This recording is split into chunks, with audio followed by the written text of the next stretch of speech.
Okay, let's unpack this. Think about, the last week you had. Were you just rushing through tasks that felt mandatory? Mm-hmm. Saying yes to requests you didn't really have time for? Or maybe jumping from one semi-important thing to the next? Yeah, that sounds familiar for a lot of people, I think. Exactly. If you feel like your stress levels are just climbing, well, maybe the quality of your most meaningful work is actually falling.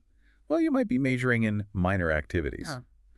Our deep dive today centers entirely on this uh, modern pain point, Mhm. the undisciplined pursuit of more. We're breaking down essentialism, the disciplined pursuit of less by Greg McKeown.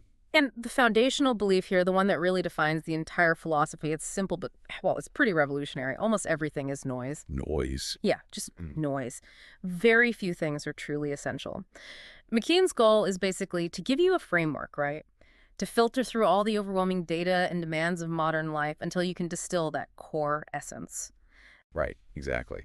So our mission today is to give you that shortcut, maybe, to becoming well-informed on this. We want to extract the core philosophy, the mindset, the practical importance, and crucially, the actionable steps you need to stop living by default Mm-hmm. and really start living by design. Mm-hmm. We want to nail down what an essentialist truly looks like, according to McKeown. And that definition, it really starts with a single powerful mantra: less but better. Less but better. Yeah. I like that. That concept of, the beauty of extreme selectivity, it isn't just about productivity, is it? It's almost like a design philosophy. Oh, absolutely. We see it perfectly embodied in the work of someone like Dieter Rams. Remember him at Braun? Yeah, back in the 50s, amazing designer. Right. So when Rams was designing electronics, he stripped things down completely. Like record players back then were these bulky things hidden under solid wood. Totally hidden, yeah. Rams made this radical choice to just remove the clutter. He designed a player with pretty much nothing more than a clear plastic cover. Which was a massive statement at the time. Think about it. It took real conviction to actually remove features, remove material. But by doing that, he reached the core purpose of the object. And that courage, that ability to eliminate the non-essential, that's really the differentiator between the two modes of operation McKeown talks about, the non-essentialist and the essentialist. Okay, let's maybe define the opposing force first. The non-essentialist, that's the person who tries to fit everything in, right? Exactly. They say yes to every opportunity. Maybe because they feel missing out, FOMO, or maybe they just want to be liked, want to be seen as a team player. And often they get rewarded for this this bad behavior, don't they? Like the instant gratification of saying yes makes them seem like a team player. Yeah, in the short term. But it sets them up for what McKeown calls the paradox of success. Ah, yes, the paradox. Oh, yeah. Which is basically, you are so effective, so productive, that people just flood you with requests. Your very success makes you so busy, you eventually can't maintain the quality that led to that success in the first place. You end up driven by other people's agendas. Totally. Whereas the essentialist, conversely, is selective. Very selective. They're driven by the search for their highest point of contribution. They recognize that their energy is this limited, really valuable resource. And that whole pursuit, it starts with pillar 1 in the book, acknowledging the invincible power of deliberate choice. This might sound, I don't know, obvious, but it's so critical. McKeown argues we often just forget our ability to choose. We sort of fall into this state of passivity and start believing we're powerless to control our schedule or our obligations. It reminds me of that classic research on learned helplessness. Seligman and Mayer. Oh, yeah, with the dogs, wasn't it? Right. They demonstrated this phenomenon, how subjects, once they were exposed to situations where they truly couldn't control the outcome, they internalized that helplessness. And even when the constraints were removed later, they just stayed passive, didn't even try. And we can absolutely fall into that same trap in organizations, can't we? We just accept that our job description or our schedule or whatever our manager requests, that those are fixed things we can't influence. But the essentialist steps back and says, hold on, I am always making a choice. Even if the choice is difficult or uncomfortable, I am choosing how to respond. And the danger of not doing that, of staying in that non-choice mentality, is what McKeown calls the straddled strategy.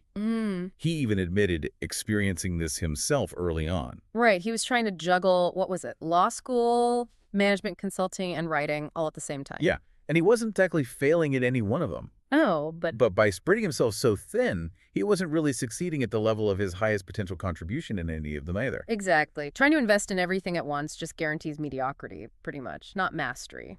Okay, That sets us up perfectly for the next big idea. If you accept you have the power of choice, how do you actually know what to choose? Ugh, good question. That leads straight into pillar 2.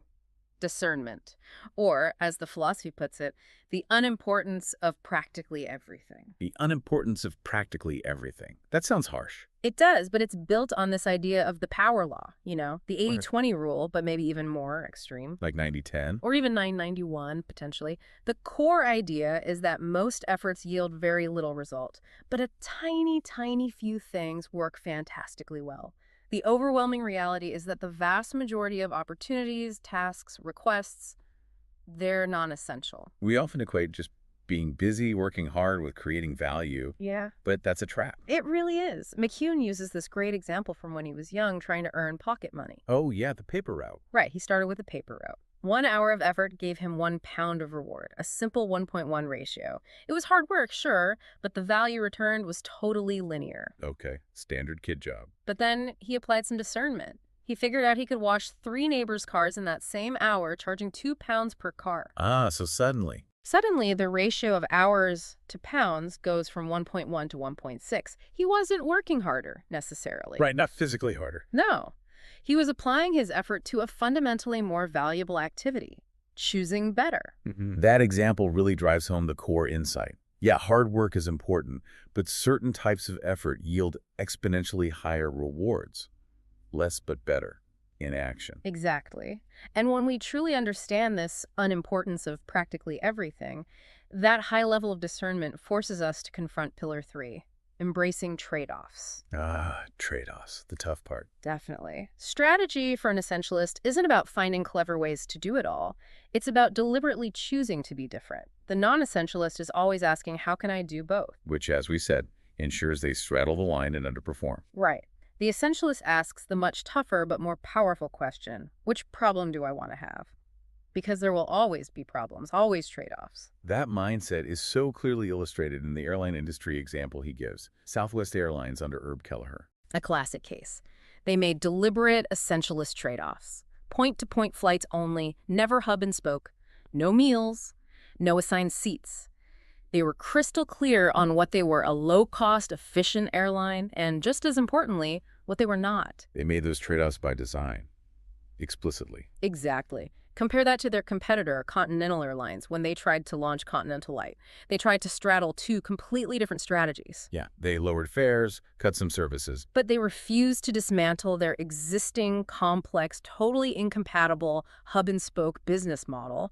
They wanted to do both. And what happened? Disaster, basically. Pretty much. They lacked the core operational efficiencies needed for a true low-cost carrier, so they ended up having to sacrifice things around the margins, as McKeown puts it. Which led to delays, unhappy employees, unhappy customers. They made sacrifices by default because they refused to make the necessary trade-offs by design. And this is why having that clarity up front is so critical, like the Johnson & Johnson example during the Tylenol poisoning crisis back in '82. Oh, absolutely.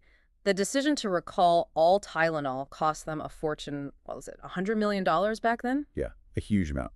But their company credo, their guiding principles, already clearly stated that customers came first, shareholders last. So that clarity of purpose, even though the situation was horrific, made the trade-off relatively easy, strategically speaking, customer safety versus a massive short-term cost.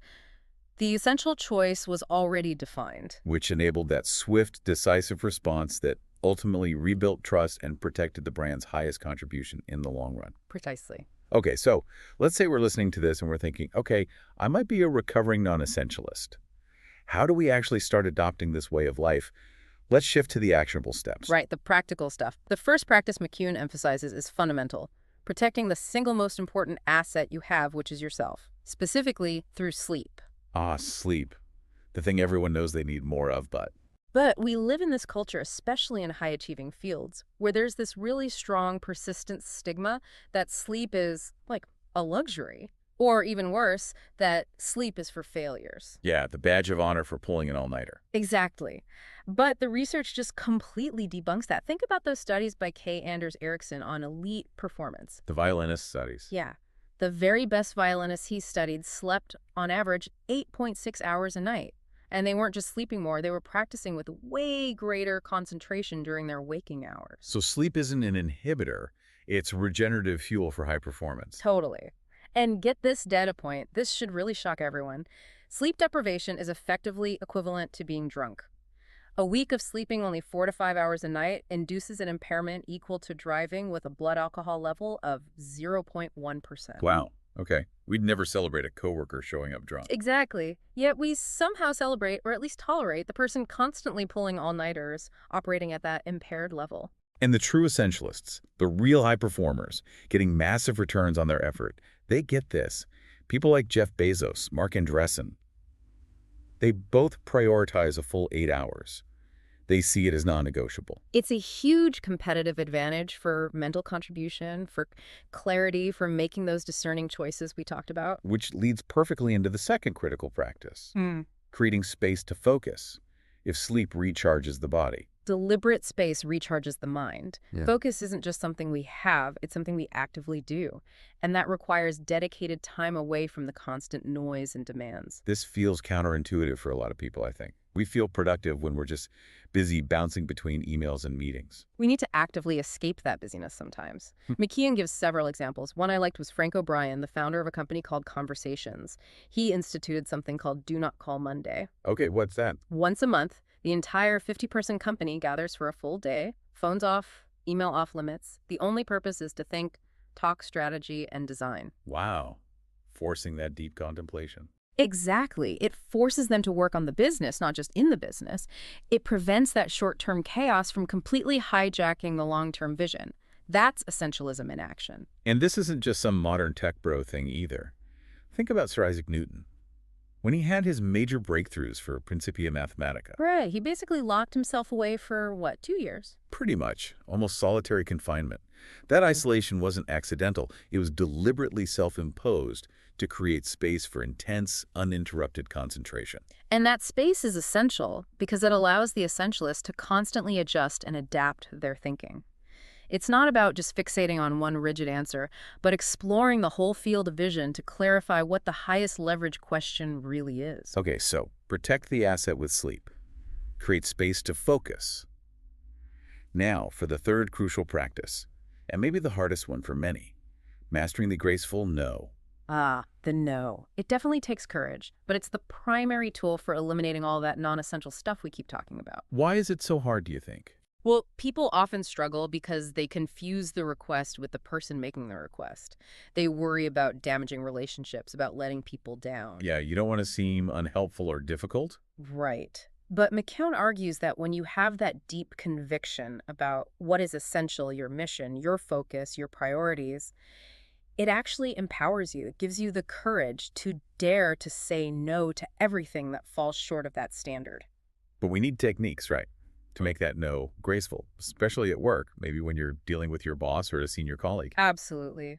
And the most powerful, actionable technique discussed isn't just a flat refusal, but shifting the trade-off back to the requester. How does that work?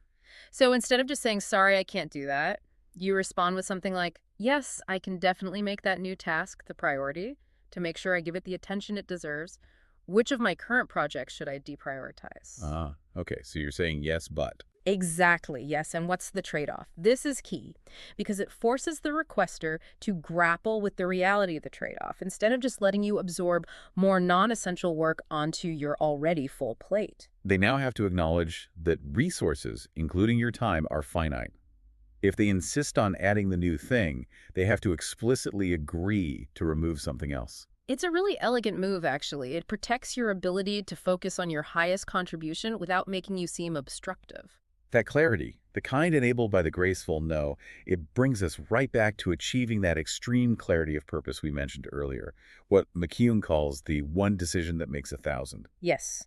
Because when organizations or even individuals lack that fundamental clarity, they fall into these really destructive traps. Like playing politics. Exactly. When the strategy or the mission is vague, employees aren't sure how to actually win, how to truly contribute value. So what do? They stop focusing on essential output. And start focusing on just looking good. Echoing what the boss wants to hear, competing with peers for visibility, managing perceptions. Right. And the actual essential work just doesn't get done or doesn't get done well. The energy goes into navigating internal politics instead of delivering results. And the second trap seems related. The "it's all good, which is bad" pattern. Mm-hmm. This happens when everyone is sort of well-intentioned, pursuing their own short-term projects that seem valuable to them personally. Like little pet projects. Yeah, exactly. But because there's no overarching, concrete, essential intent guiding everyone, these disparate projects can actually end up working against the long-term mission of the team or the organization as a whole.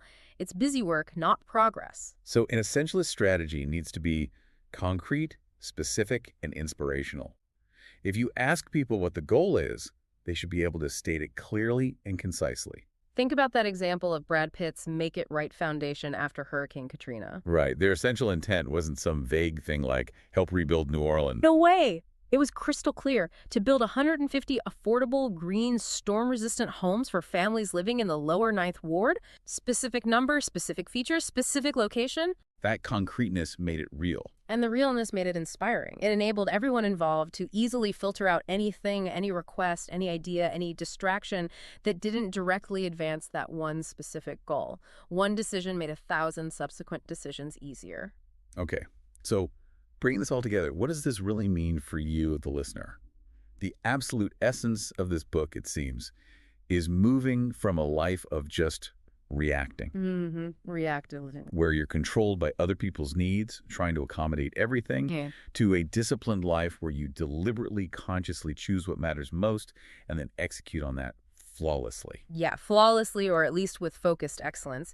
Essentialism isn't just another time management system. It's really a system for ensuring that your precious time and energy are invested only in your highest point of contribution. Finding that point. Finding it and protecting it. McKeown suggests something quite profound. If you have correctly identified what really matters to you and you've invested your life, your energy in that, then regret becomes genuinely difficult to find later on. That's powerful. But the journey there requires constantly asking those tough questions, making real trade-offs, and exercising serious discipline. It's about doing the right things exceptionally well, not just doing more things.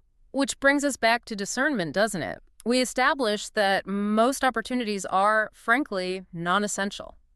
So an excellent practical test for any essentialist or aspiring essentialist is to adopt what McKeown calls the 90% rule. The 90% rule. Yeah. When you evaluate any opportunity, any request, any potential commitment, if it isn't a clear yes, if it's just sort of good enough, maybe a 7 or an 8 out of 10 in terms of alignment or excitement, Then the answer is automatically no. the answer is automatically no. You save your yes only for the absolute 9s and 10s. The things that align perfectly with your essential intent, everything else is a distraction. That really forces you to be selective. Oh, So the final provocative question an essentialist must ask themselves constantly when facing any decision, any challenge, any crossroads is simply this: what is essential? that's the filter. So maybe consider this as you go about your day. What small steps, what minimal viable progress, to borrow a term, can you take today to start building some essentialist routines? Maybe it really is just blocking off 30 minutes on your calendar tomorrow just to think. No emails, no calls, just think. Or maybe, even harder, it's making a list right now of maybe 3, 4, 5 commitments you realize you need to uncommit from, things that are just noise. That could be your next deep dive.